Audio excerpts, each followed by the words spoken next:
Hi there, who are you? I'm Jeff Bezos. And what is your claim to fame?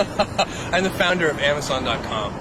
Where did you get an idea for Amazon.com? Well, 3 years ago, I was in New York City working for a quantitative hedge fund when I came across the startling statistic that web usage was growing at 2,300% a year. So I decided I would try and find a business plan that made sense in the context of that growth. And I picked books as the first best product to sell online, which are making a list of like 20 different products that you might be able to sell.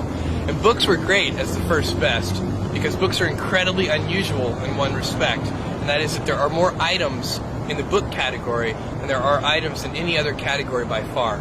Music is number 2. There are about 200,000 active music CDs at any given time. But in the book space, there are more than 3 million different books worldwide active and in print at any given time across all languages. More than 1.5 million in English alone. So when you have that many items, you can literally build a store online that couldn't exist any other way. And that's important right now because the web is still an infant technology. Basically right now, if you can do things using a more traditional method, you probably should do them using the more traditional method. I met 25-year-old Stanford PhD students Sergey Brin and Larry Page, who have started an internet search company called Google. The company's right here in Larry and Sergey's room in the William Gates building at Stanford. So now if you want to do something different. The Google boys, as part of their PhDs, created a search engine, software that finds useful information on your behalf on the internet. What that answer is, but looks pretty good to me. It does what Yahoo or Excite do, but Larry and Sergey believed it did it much better and believed they could form a company based on it.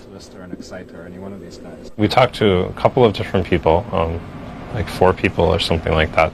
And all the people we talked to were willing to give us money. We met this guy. He quickly, he took a quick look at our search engine. We chatted with him a little bit.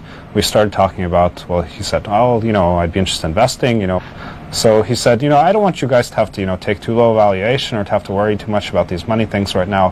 Why don't I just write you a check? So he went back to his car, came back with his checkbook, and he wrote us a check for $100,000.